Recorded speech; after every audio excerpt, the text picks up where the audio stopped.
વિદ્યાર્થી મિત્રો, આજે આપણે સૌ પ્રથમ સહપ્રભાવિતા એટલે કે કોડોમિનન્સ વર્ણવો તેની ચર્ચા કરીએ. તો સહપ્રભાવિતા એટલે શું? તો આપણે અત્યાર સુધીના જેટલા ટોપિક ભણ્યા છીએ તેમાં આપણને ખ્યાલ છે કે મેન્ડલે એવું કીધું કે જ્યારે કોઈ એક લક્ષણના બે ભિન્ન વૈકલ્પિક કારકો આવેલા હોય તો તેમાં પ્રભાવી જનીન હોય તે અભિવ્યક્ત થાય અને પ્રચ્છન્ન જનીન હોય તે પ્રભાવી જનીનની હાજરીમાં અભિવ્યક્ત ન થાય, એટલે કે અવ્યક્ત રહે, જેને પ્રભુતાનો નિયમ કહેવાય. ત્યાર પછી આપણે આગળના લેક્ચરમાં જોયું કે અપૂર્ણ પ્રભુતા જાણવા મળી આધુનિક જીનેટિક્સના સંશોધનોમાં. તો અપૂર્ણ પ્રભુતામાં એવું જાણવા મળેલું કે જ્યારે કોઈ એક લક્ષણના બે ભિન્ન જુદા જુદા વૈકલ્પિક કારકો હોય તો તે બંને તેની મિશ્ર અસર વારસામાં રજૂ કરે છે, પણ એક જનીન બીજા જનીન પર પ્રભાવી થતું નથી. તો હવે સહપ્રભાવિતા એટલે શું? તો સહપ્રભાવિતા એટલે એક જ લક્ષણના બે ભિન્ન વૈકલ્પિક કારકો વચ્ચે પ્રભાવીપણું અને પ્રચ્છન્નપણું, એટલે એક જનીન પ્રભાવી ને બીજો જનીન પ્રચ્છન્ન, એવો સંબંધ ન હોતા બંને ભિન્ન વૈકલ્પિક કારકો એકબીજાની હાજરીમાં પોતપોતાની સ્વતંત્ર અસર રજૂ કરે છે. સ્વતંત્ર અસર રજૂ કરે છે એટલે કે બંને જનીન તેનું લક્ષણ પ્રગટ કરે છે એકબીજાની હાજરીમાં. મિશ્ર અસર વારસામાં નથી આવતી. વિદ્યાર્થી મિત્રો, ખાસ યાદ રાખજો, અપૂર્ણ પ્રભુતામાં મિશ્ર અસર વારસામાં આવે અને સહપ્રભાવિતામાં બંને જનીનોની સ્વતંત્ર અસર વારસામાં આવે. તો બંને જનીનો, બંને ભિન્ન વૈકલ્પિક કારકો એકબીજાની હાજરીમાં પોતપોતાની સ્વતંત્ર અસર રજૂ કરે, આ ઘટનાને સહપ્રભાવિતા કહેવાય. એટલે આપણે એમ જ ઉદાહરણ લેવું હોય તો એવી રીતે સમજી શકીએ કે દાખલા તરીકે એક સજીવમાં A અને B આવા બે જુદા જુદા કોઈ એક જ લક્ષણના જનીનો છે. તો આ A અને B વચ્ચે પ્રભાવીપણું અને પ્રચ્છન્નપણું એવા સંબંધ નથી, એટલે કે A B પર પ્રભાવી નથી કે B A પર પ્રભાવી નથી, પરંતુ આ બંને જનીન પોતાની સ્વતંત્ર અસર રજૂ કરે છે. દાખલા તરીકે એવી રીતે કેપિટલ R અને સ્મોલ r. તો કેપિટલ R અને સ્મોલ r આ બંને એક જ લક્ષણના માનો કે ભિન્ન વૈકલ્પિક કારકો છે. તો કેપિટલ R સ્મોલ r પર પ્રભાવી નથી, પરંતુ કેપિટલ R પણ પોતાનું લક્ષણ ઉત્પન્ન કરે અને સ્મોલ r પણ પોતાનું લક્ષણ ઉત્પન્ન કરે. એટલે કે બંને જનીનો વચ્ચે પ્રભાવીપણું અને પ્રચ્છન્નપણું એવા સંબંધ નથી હોતા, પરંતુ બંને જનીન એકબીજાની હાજરીમાં પોતપોતાની સ્વતંત્ર અસર રજૂ કરે છે, બંને જનીન પોતપોતાના સ્વતંત્ર લક્ષણ ઉત્પન્ન કરે છે. આવી ઘટનાને સહપ્રભાવિતા કહેવાય. સહપ્રભાવિતામાં મિશ્ર અસર વારસામાં નથી આવતી. મિશ્ર અસર વારસામાં આવે તો તેને અપૂર્ણ પ્રભુતા કહેવાય. ઉદાહરણ જોઈએ. માનવમાં એબીઓ રુધિર જૂથનો વારસો. આપણે જાણીએ છીએ કે માનવમાં 4 પ્રકારના બ્લડ ગ્રુપ હોય છે, 4 પ્રકારના રુધિર જૂથ હોય છે, A, B, O અને AB. તો માનવમાં આ એબીઓ રુધિર જૂથનો વારસો છે તે સહપ્રભાવિતાનું ઉદાહરણ છે. રુધિર જૂથ બે બાબતને આધારે નક્કી થાય: રક્તકણમાં કયા પ્રકારના એન્ટીજન છે અને રુધિર રસમાં કયા પ્રકારની એન્ટીબોડી છે. તો રક્તકણમાં કયા પ્રકારના એન્ટીજન હોય તે પ્રમાણે કયું બ્લડ ગ્રુપ કહેવાય. દાખલા તરીકે કોઈ વ્યક્તિનું બ્લડ ગ્રુપ A હોય તો તેના રક્તકણ પર એન્ટીજન કેપિટલ A હોય. કોઈ વ્યક્તિનું બ્લડ ગ્રુપ B હોય તો તેના રક્તકણ પર એન્ટીજન કેપિટલ B હોય, જેનો અભ્યાસ આપણે 11મા ધોરણના બાયોલોજીમાં કરેલો છે. તો રક્તકણમાં કયા પ્રકારના એન્ટીજન છે અને રુધિરરસમાં કયા પ્રકારની એન્ટીબોડી છે, આ બે બાબતને આધારે રુધિર જૂથ નક્કી થાય. એન્ટીજન એટલે રક્તકણની સપાટી, એટલે કે રક્તકણનું કોષરસ પટલ. આ રક્તકણની આકૃતિ છે, આ 3 રક્તકણની આકૃતિ છે. તો રક્તકણનું આ કોષરસ પટલ છે, એના પર આવા ઉપસેલા ભાગ આવેલા છે. તો આવા જે ઉપસેલા ભાગ આવેલા છે તેને એન્ટીજન કહેવાય. એન્ટીજન કાં તો પ્રોટીનના બનેલા હોય, એટલે એન્ટીજન એ પ્રોટીનના બનેલા અણુ હોય, અથવા સુગર એટલે કે શર્કરાના બનેલા અણુ હોય. પણ રક્તકણના કોષરસ પટલ પર જે એન્ટીજન આવેલા હોય તે શર્કરાના બનેલા હોય છે અને તે શર્કરાના પોલિમર હોય છે, એટલે કે પોલિસેકેરાઇડ હોય છે. તો રક્તકણના કોષરસ પટલ પર આવેલા એન્ટીજન એ શર્કરા એટલે કે કાર્બોદિત પદાર્થના બનેલા છે અને તે શર્કરાના પોલિમર છે એટલે કે પોલિસેકેરાઇડ હોય છે. તો એન્ટીજન પ્રોટીનના પણ બનેલા હોય અને એન્ટીજન શર્કરાના પણ બનેલા હોય એટલે કે કાર્બોદિત પણ હોય. અહીં રક્તકણના કોષરસ પટલ પર આવેલા એન્ટીજન એ પોલિસેકેરાઇડના બનેલા છે એટલે કે શર્કરાના પોલિમર છે. તો રક્તકણના કોષરસ પટલ પર આવેલા આવા ઉપસેલા ભાગને એન્ટીજન કહેવાય છે. તો રક્તકણના કોષરસ પટલ પર આવેલા ઉપસેલા ભાગને એન્ટીજન કહેવાય. રક્તકણના કોષરસ પટલ પર આવેલા એન્ટીજન એ કાર્બોદિત એટલે કે શર્કરાના પોલિમર છે એટલે કે પોલિસેકેરાઇડના બનેલા છે અને એન્ટીજન પ્રોટીનના પણ બનેલા હોય છે. જનીન તો કેપિટલ આઈ જનીન એન્ટીજન બનાવવા માટે જવાબદાર છે. એટલે કે કોઈ વ્યક્તિને એના માતા પિતા તરફથી કેપિટલ આઈ જનીન વારસામાં મળે તો એના રક્તકણના કોષરસ પટલ પર આવા એન્ટીજન બને. આ કેપિટલ આઈ જનીનના બે વિકલ્પ છે. Capital I capital A antigen A બનાવે, કેપિટલ આઈ કેપિટલ બી તે એન્ટીજન બી બનાવે. એટલે એન્ટીજન એ બને તો બ્લડ ગ્રુપ એ આવે. જે વ્યક્તિ બી બ્લડ ગ્રુપ વાળી હોય તેમાં એન્ટીજન બી બને છે. એટલે કેપિટલ આઈ જનીનના બે વિકલ્પ છે, કેપિટલ આઈ એ અને કેપિટલ આઈ બી. સ્મોલ આઈ જનીન એન્ટીજન ન બનાવવા માટે જવાબદાર છે. એટલે કે કેપિટલ આઈ જનીન છે એ સ્મોલ આઈ જનીન પર પ્રભાવી હોય છે. એટલે કેપિટલ આઈ જનીન હાજર હોય ત્યારે સ્મોલ આઈ જનીન અભિવ્યક્ત ન થઈ શકે. કેપિટલ આઈ જનીન એન્ટીજન બનાવે અને સ્મોલ આઈ જનીન એન્ટીજન ન બનાવે. એટલે કોઈ વ્યક્તિને તેના માતા પિતા તરફથી કેપિટલ આઈ જનીન વારસામાં મળે તો તેના રક્તકણના કોષરસ પટલ પર એન્ટીજન બને અને કોઈ વ્યક્તિને તેના માતા પિતા તરફથી જનીન સ્મોલ આઈ વારસામાં મળે તો એન્ટીજન ન બને. આમ એબીઓ રુધિર જૂથ માટે જવાબદાર જનીનના આઈ એ, આઈ બી અને સ્મોલ આઈ એમ ત્રણ વિકલ્પો છે. તેથી તેને બહુ વૈકલ્પિક કારકો પણ કહેવાય.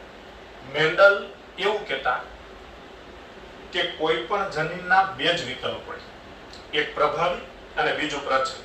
તો મેન્ડલની માન્યતા મુજબ એવી વાત હતી કે કોઈ પણ જનીનના બે જ વિકલ્પ હોય, એક પ્રભાવી અને બીજું પ્રચલ. પણ મનુષ્યમાં આ એબીઓ રુધિર જૂથના વારસામાં આપણને જાણવા મળે છે કે બે નહીં પરંતુ ત્રણ, આઈ એ, આઈ બી અને સ્મોલ આઈ એમ ત્રણ વિકલ્પો છે. એટલે કે બે કરતા વધુ વિકલ્પો છે. તેથી આવા જનીનને બહુ વૈકલ્પિક જનીનો કે બહુ વૈકલ્પિક કારકો પણ કહેવાય છે. જોકે માનવ દ્વિકીય પ્રાણી છે. એટલે કે માનવના કોષોમાં રંગસૂત્રો જોડમાં હોય એટલે જનીનો જોડમાં હોય. તો માનવ દ્વિકીય સજીવ છે એટલે કોઈ વ્યક્તિમાં આ ત્રણમાંથી કોઈ બે જ એલેલ હાજર હોય છે. એટલે કા આઈ આઈ હોય, કા આઈ બી હોય, કા આઈ હોય, કા સ્મોલ આઈ હોય, કા આઈ સ્મોલ આઈ હોય, કા આઈ બી સ્મોલ આઈ હોય. એટલે ત્રણ પૈકી બે એલેલ એટલે કે બે જનીનો જ કોઈ વ્યક્તિમાં હાજર હોય, કારણ કે માનવ દ્વિકીય સજીવ છે. એટલે કોઈ એક વ્યક્તિના બ્લડ ગ્રુપનો અભ્યાસ કરવાથી જાણવા ન મળે કે એબીઓ રુધિર જૂથના વારસા માટે જવાબદાર જનીન બહુ વૈકલ્પિક કારકો છે. પરંતુ જ્યારે સમગ્ર વસ્તીનો અભ્યાસ કરવામાં આવે એટલે કે ઘણા બધા લોકોના બ્લડ ગ્રુપનો વૈજ્ઞાનિકોએ અભ્યાસ કરેલો હોય અને તેના આ જનીન બંધારણ વિશે અભ્યાસ કરેલો હોય ત્યારે વૈજ્ઞાનિકોને જાણવા મળેલું હોય કે માનવમાં એબીઓ રુધિર જૂથના વારસા માટે જવાબદાર જનીનના બે નહીં પરંતુ ત્રણ વિકલ્પો છે. એટલે કે તે બહુ વૈકલ્પિક જનીનો છે. એટલે જ્યારે સમગ્ર વસ્તીનો અભ્યાસ કરવામાં આવે ત્યારે જ બહુ વૈકલ્પિક કારકો વિશે જાણી શકાય છે. પરંતુ કોઈ એક કે બે વ્યક્તિઓના બ્લડ ગ્રુપના અભ્યાસ પરથી બહુ વિકલ્પી કે બહુ વૈકલ્પિક કારકો વિશે જાણી શકાતું નથી. હવે આપણે મનુષ્યમાં એબીઓ રુધિર જૂથના વારસા માટે જવાબદાર જનીનોના પ્રકાર એટલે જનીન પ્રકાર અને સ્વરૂપ પ્રકારની માહિતી લઈ લઈએ. તો ચાર પ્રકારના બ્લડ ગ્રુપ એ, બી, ઓ અને એબી. એટલે બ્લડ ગ્રુપના સ્વરૂપ પ્રકાર થશે ચાર, એ, બી, ઓ અને એબી.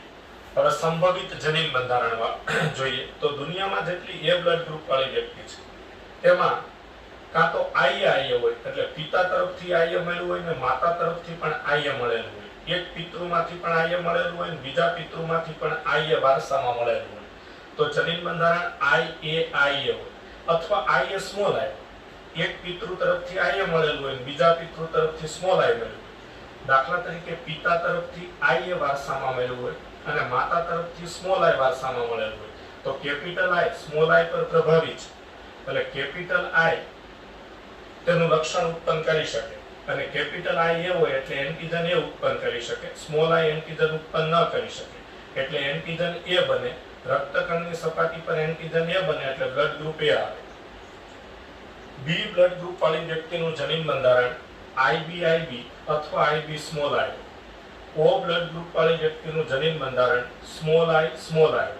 એબી બ્લડ ગ્રુપ વાળી વ્યક્તિનું જનીન બંધારણ આઈબી, એટલે એ વ્યક્તિના રક્તકણના કોષરસ પટલ પર બંને પ્રકારના એન્ટિજન, જેમ કે અહીંયા મેં 3 આકૃતિ દોરેલી છે, તો આપણે 3 આકૃતિમાં જોઈ શકીએ છીએ કે આ બ્લડ ગ્રુપ એ છે, તેના રક્તકણના કોષરસ પટલ પર આ એન્ટિજન કેપિટલ એ છે. આ બી બ્લડ ગ્રુપ વાળી વ્યક્તિમાં આ રક્તકણનું કોષરસ પટલ છે, તેના પર એન્ટિજન કેપિટલ બી છે, અને આ એબી બ્લડ ગ્રુપ વાળી વ્યક્તિના રક્તકણમાં કોષરસ પટલ પર એન્ટિજન કેપિટલ એ પણ છે અને એન્ટિજન કેપિટલ બી પણ છે. તો આ રીતે 1 2 3 4 5 અને 6 પ્રકારના જનીન બંધારણ શક્ય છે. એટલે જનીન પ્રકાર 6 અને સ્વરૂપ પ્રકાર 4, A B O અને AB. તો આ સહપ્રભાવિતાની વાત થઈ. હવે આપણે મેન્ડલનો દ્વિસંકરણનો પ્રયોગ જોઈએ. તો મેન્ડલનો દ્વિસંકરણનો પ્રયોગ વર્ણવો. તો મેન્ડલે એક સંકરણના પ્રયોગો વિશેના સંશોધનો કર્યા, પ્રભુતાનો નિયમ આપ્યો, કારકોના વિશ્લેષણનો નિયમ આપ્યો. પછી મેન્ડલને એ જાણવું હતું કે એક સાથે બે લક્ષણો વારસામાં કેવી રીતે આવે છે.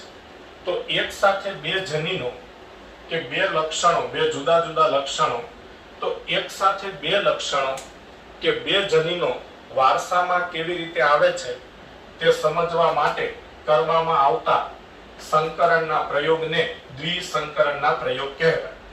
તો એક સંકરણના સંશોધનોને અભ્યાસ બાદ મેન્ડલે દ્વિસંકરણના પ્રયોગો કરેલા. તો દ્વિસંકરણના પ્રયોગો એક સાથે બે જનીનો કે એક સાથે બે જુદા જુદા લક્ષણના જનીનો વારસામાં કેવી રીતે આવે છે તે સમજવા માટે કરવામાં આવતા પ્રયોગો છે. તેના માટે મેન્ડલે વટાણાના બીજનો રંગ અને વટાણાના બીજનો આકાર એમ બે લક્ષણો પસંદ કરેલા. કોઈ પણ લક્ષણની બે અભિવ્યક્તિ હોય. અભિવ્યક્તિ એટલે લક્ષણ પ્રગટ થવાની રીત. જેમ કે એક સંકરણમાં આપણે જાણીએ છીએ કે વટાણાનો છોડ ઊંચો થાય અથવા વટાણાનો છોડ નીચો થાય, તો એ અભિવ્યક્તિ કહેવાય. એટલે કોઈ પણ લક્ષણને બે અભિવ્યક્તિ હોય, એક પ્રભાવી અભિવ્યક્તિ અને એક પ્રચ્છન્ન અભિવ્યક્તિ. લક્ષણોની અભિવ્યક્તિને ચોક્કસ સંજ્ઞાથી દર્શાવાય. તો અભિવ્યક્તિ અને સંજ્ઞા. તો વટાણાના બીજના આકાર માટે કઈ સંજ્ઞા મેન્ડલે લીધેલી, કઈ સંજ્ઞા નક્કી કરી? તો કેપિટલ આર ગોળ આકાર માટે પ્રભાવી જનીન છે અને સ્મોલ આર ખરબચડા આકાર માટે પ્રચ્છન્ન જનીન છે. તો વટાણાના બીજના ગોળ આકાર માટે જવાબદાર જનીન કેપિટલ આર પ્રભાવી છે અને વટાણાના બીજના ખરબચડા આકાર માટે જવાબદાર જનીન સ્મોલ આર પ્રચ્છન્ન છે. તેવી રીતે વટાણાના બીજનો રંગ. તો વટાણાના બીજનો રંગ, તો બીજનો રંગ એ એક લક્ષણ છે. કોઈ પણ લક્ષણની બે અભિવ્યક્તિ હોય, એક પ્રભાવી અને એક પ્રચ્છન્ન. તો વટાણાના બીજના પીળા રંગ માટે જવાબદાર જનીન કેપિટલ વાય પ્રભાવી છે અને વટાણાના બીજના લીલા રંગ માટે જવાબદાર જનીન સ્મોલ વાય પ્રચ્છન્ન છે. એટલે કે કેપિટલ વાય પીળા રંગ માટે પ્રભાવી જનીન છે, સ્મોલ વાય લીલા રંગ માટે પ્રચ્છન્ન છે. ઓકે, પહેલો પ્રયોગ આપણે જાણીએ છીએ કે મેન્ડલ પહેલો પ્રયોગ હંમેશા પરફલનનો કરાવતા અને બીજો પ્રયોગ સ્વફલનનો કરાવતા. તો સૌપ્રથમ મેન્ડલે ગોળ આકારના અને પીળા રંગના બીજવાળા સમયુગ્મી છોડનું, સમયુગ્મી એટલે એક જ લક્ષણના બંને જનીનો સમાન હોય તો તેને સમયુગ્મી કહેવાય. ખરબચડા આકારના અને લીલા રંગના બીજવાળા સમયુગ્મી છોડ સાથે પરફલન કરાવ્યું. તો F1 પેઢીમાં બધા જ છોડ ગોળ આકારના અને પીળા રંગના બીજવાળા પ્રાપ્ત થયા. આ પરિણામ અપેક્ષિત હતું.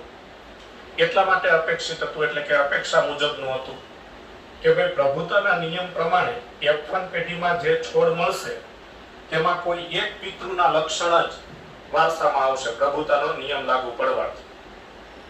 તો એક પિતૃમાં આ ગોળ આકાર અને પીળો રંગ એ પ્રભાવી જનીનો હતા. એટલે પ્રભુતાના નિયમ મુજબ કેપિટલ આર હાજર હોય ત્યાં સુધી સ્મોલ આર અભિવ્યક્ત થઈ શકે નહીં. એટલે બીજનો આકાર આવે ગોળ અને કેપિટલ વાય હાજર હોય ત્યાં સુધી સ્મોલ વાય અભિવ્યક્ત થઈ શકે નહીં. એટલે બીજનો રંગ આવે પીળો. એટલે પ્રભુતાના નિયમ મુજબ F1 પેઢીમાં બધા છોડ પીળા અને ગોળ બીજવાળા થયા. તો આ પરિણામ તો અપેક્ષા મુજબનું હતું. આ જ અપેક્ષા મળશે, આ જ પરિણામ મળશે એવી અપેક્ષા મેન્ડલે રાખી હતી અને અપેક્ષા મુજબનું પરિણામ મળ્યું. ત્યારબાદ બીજા પ્રયોગમાં આજે F1 પેઢીના છોડ પ્રાપ્ત થયેલા તેમની વચ્ચે સ્વફલન કરાવવામાં આવ્યું. તો સ્વફલન કરાવવામાં આવ્યું તો કુલ 16 જેટલા છોડ મળ્યા અને 4 પ્રકારના છોડ પ્રાપ્ત થયા. કયા કયા 4 પ્રકારના છોડ પ્રાપ્ત થયા? તો આ તો જન્યુ છે પણ તેના પરથી આપણે નક્કી કરી લઈએ. ગોળ અને પીળા રંગના, ગોળ અને લીલા રંગના, ખરબચડા અને પીળા રંગના, ખરબચડા અને લીલા રંગના. આવું શા માટે થયું હોય? તો આ F1 પેઢીનો જે વિષમયુગ્મી છોડ છે એમાં જ્યારે સ્વફલન કરાવવામાં આવ્યું ત્યારે નર તરીકે તે 4 પ્રકારના નર જન્યુ ઉત્પન્ન કરે. Capital R capital Y, capital R small Y, small R capital Y, small R small Y. તો આ 4 પ્રકારના નર તરીકે તે જન્યુ ઉત્પન્ન કરે. પણ સ્વફલનમાં નર તરીકે પણ એ જ છોડ હોય ને માદા તરીકે પણ એ જ છોડ હોય. એટલે માદા તરીકે પણ તે 4 પ્રકારના જન્યુ ઉત્પન્ન કરે. Capital R capital Y, capital R small Y.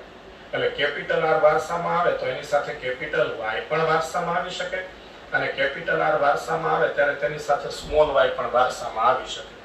એવી રીતે સ્મોલ આર સાથે કેપિટલ વાય પણ વારસામાં આવી શકે અને સ્મોલ આર સાથે સ્મોલ વાય પણ વારસામાં આવી શકે. એટલે 4 પ્રકારના માદા જન્યુ અને 4 પ્રકારના નર જન્યુ ઉત્પન્ન થાય. આ 4 પ્રકારના માદા જન્યુનું 4 પ્રકારના નર જન્યુ દ્વારા ફલન થાય એટલે 16 પ્રકારના ફલિતાંડ પ્રાપ્ત થાય. તો આ રીતે ગોળ આકારના અને પીળા બીજવાળા 9 છોડ પ્રાપ્ત થયા. 1 2 3 4 5 6 7 8 અને આ 9.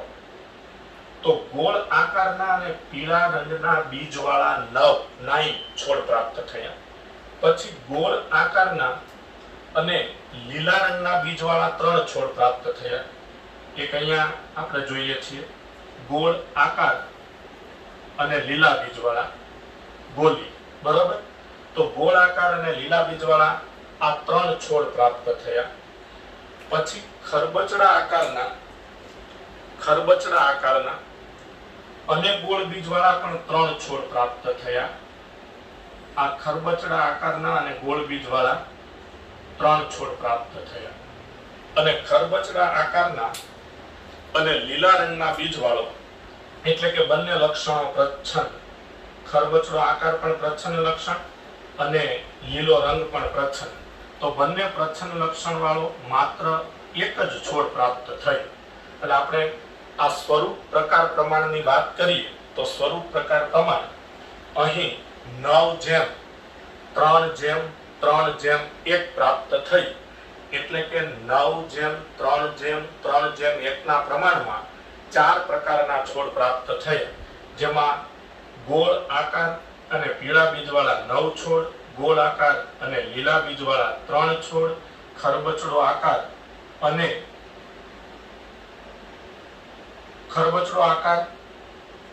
પીળા રંગના બીજવાળા 3 છોડ. આ પીળા બીજવાળા છે. ખરબચડો આકાર અને પીળા બીજવાળા. તો ખરબચડો આકાર અને પીળા બીજવાળા 3 છોડ, ખરબચડો આકાર અને પીળા બીજવાળા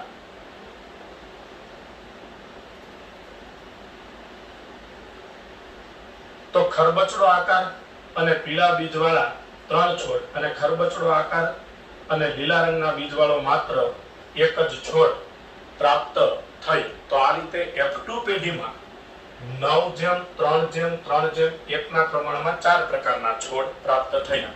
હવે આ F2 પેઢીના પરિણામને આપણે મેન્ડલના એક સંકરણ પ્રયોગના F2 પેઢીના પરિણામ સાથે સરખાવીએ તો આપણને ખ્યાલ આવે કે એક સંકરણના પ્રયોગમાં F2 પેઢીમાં 3:1 ના પ્રમાણમાં બે પ્રકારના છોડ પ્રાપ્ત થયા. 75% ઊંચા અને 25% નીચા.